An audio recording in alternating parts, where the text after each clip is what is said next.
Hola a todos y todas.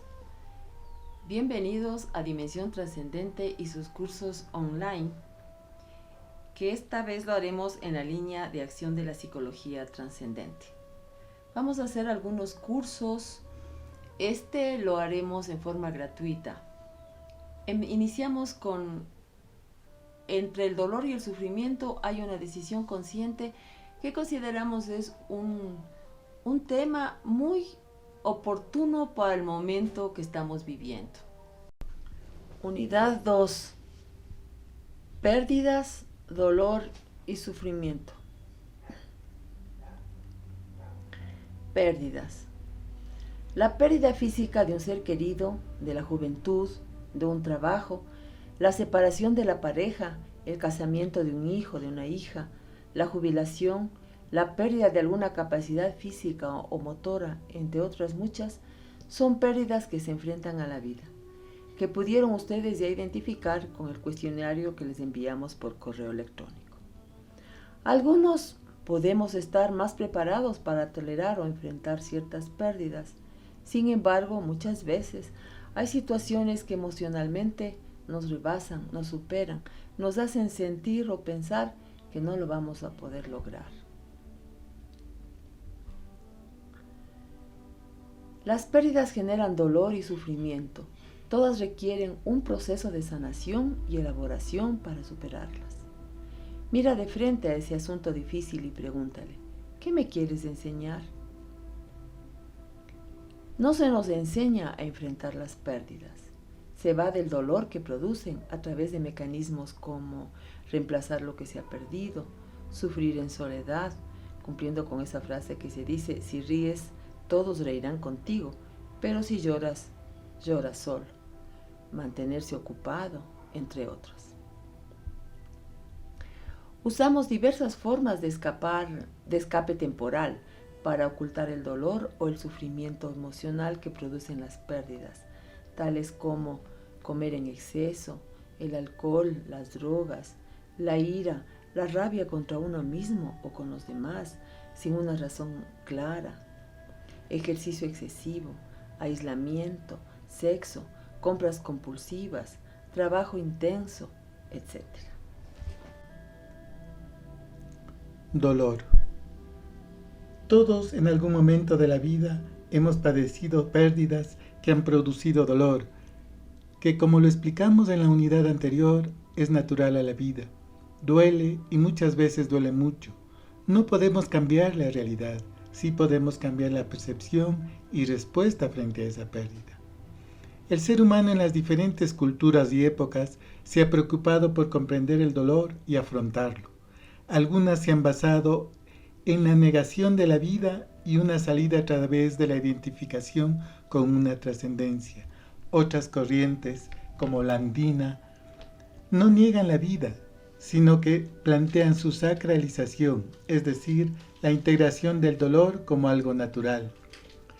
La cultura occidental tiene una orientación cientificista y, en consecuencia, una visión materialista. Hemos avanzado mucho del conocimiento de la materia, pero poco en el conocimiento del ser humano como entidad profunda y trascendente. Nuestra cultura concibe el dolor como malo y que debe ser evitado como sea, pero ¿existe el placer sin una porción por mínima que sea de dolor? Esa incapacidad para sentir y expresar la dolencia o el dolor produce enfermedad o sufrimiento. Con frecuencia, en la cotidianidad, nos encontramos con individuos que están casi siempre enfadados o prepotentes, amargados o deprimidos, y todo ello como resultado de la disociación con su propio dolor. Un sufrimiento que persiste a pesar de los esfuerzos por eliminarlo. Se escudan en un falso orgullo e insisten en lo que no quieren es sentir su dolor, tapando, engañándose y queriendo haber acabado con él. No se quiere admitir, por ejemplo, que la pérdida de pareja supone un verdadero dolor y que hay que tomarse un tiempo para recuperarse de algo así. Con la intención de solucionar esa problemática cotidiana, los estudiosos de la psicología han dado varias vías para que los seres humanos confronten y superen el dolor. Así, por ejemplo, la Gestalt Da importancia a liberar las emociones. Animarán a desahogar la bien justificada ira hacia quien nos ha traicionado. Quizás incluso inviten a golpear una almohada. El psicoanálisis ayudará a explorar aquellos años de la infancia que han conducido a repetir los mismos tipos de relación y que terminan en desastre. La psicología junguiana explorará las zonas del yo que al no reconocer como propias se proyectan sobre otros, la pareja, compañeros de trabajo, etc. La terapia transpersonal, mediante la cultura del silencio y la observación, entra en las raíces de la identidad esencial y desde ahí realiza un proceso natural de perdón y nueva relación con la vida. Sufrimiento. Como señalamos en la unidad anterior, el sufrimiento es ese añadido al dolor,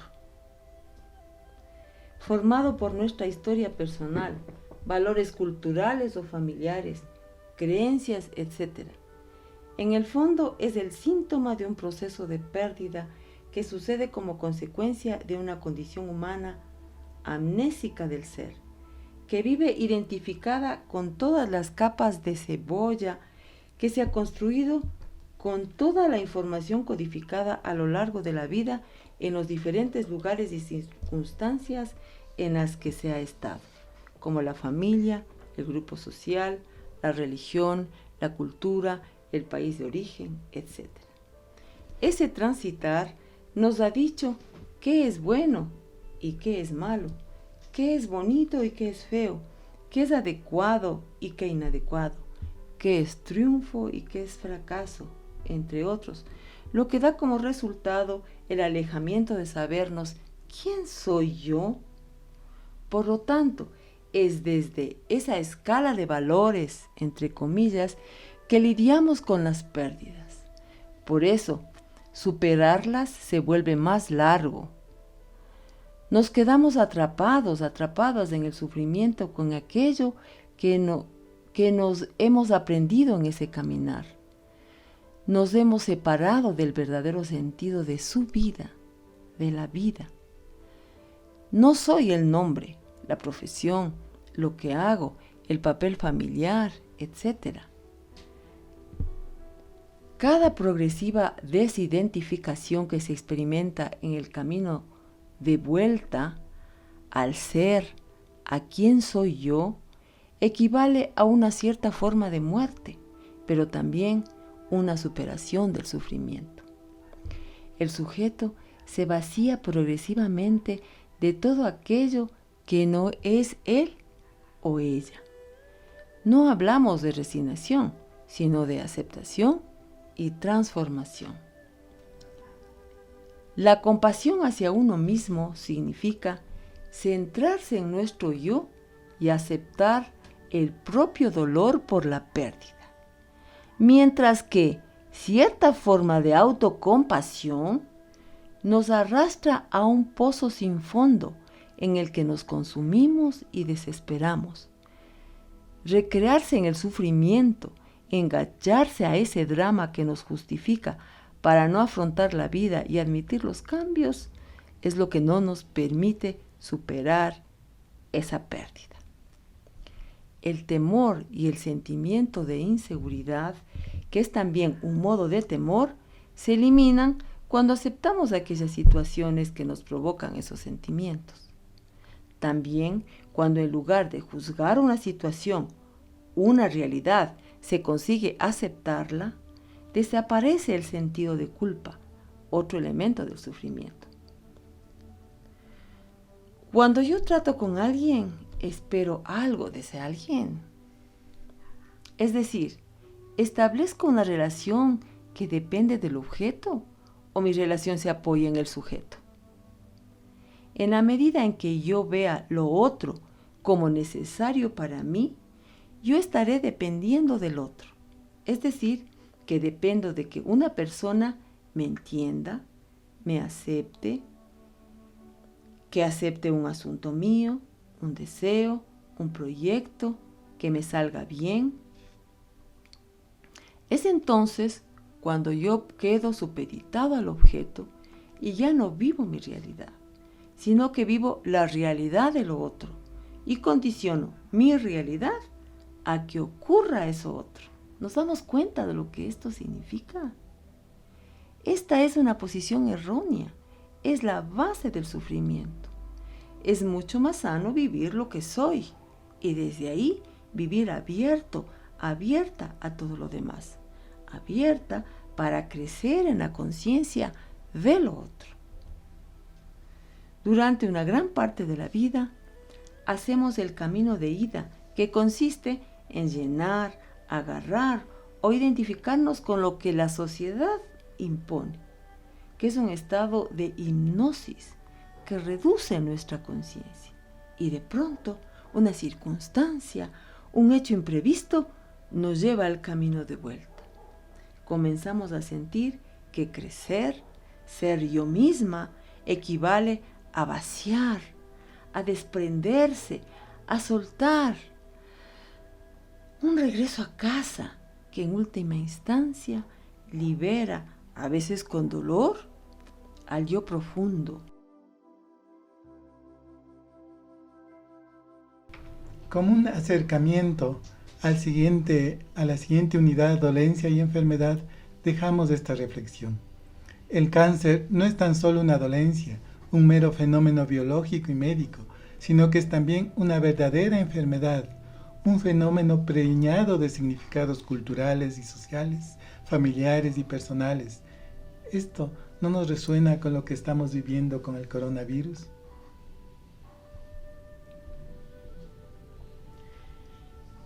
Las vivencias para la unidad 2. Les proponemos 2 actividades que se les enviará por correo electrónico previo pedido a dimensiontrascendente@gmail.com. Recuerden que dimensión es sin tilde. Una para las pérdidas y otra para la enfermedad. Esta última será la base para el desarrollo de la tercera unidad. Pérdidas. En base a las respuestas al cuestionario y con los instrumentos a enviarse, se propone realizar un análisis introspectivo de las formas en que enfrentaron sus pérdidas a lo largo de su vida. Enfermedad. Exploración de sus creencias alrededor de la enfermedad. Es necesario, quiero recordarles, que deben buscar un espacio de silencio interior para que la experiencia se vuelva más auténtica. Entre el dolor y el sufrimiento hay una decisión consciente y ustedes cada vez se van dando cuenta que pueden decidir entre el dolor y el sufrimiento. Gracias. Solicita el cuestionario a dimensiontrascendente@gmail.com. Síguenos en nuestras redes, en nuestro blog. Recuerda, puedes ingresar y acceder al curso en el momento que prefieras. Tú decides el día y la hora y esto es el beneficio de seguir los cursos vía online. Hasta pronto.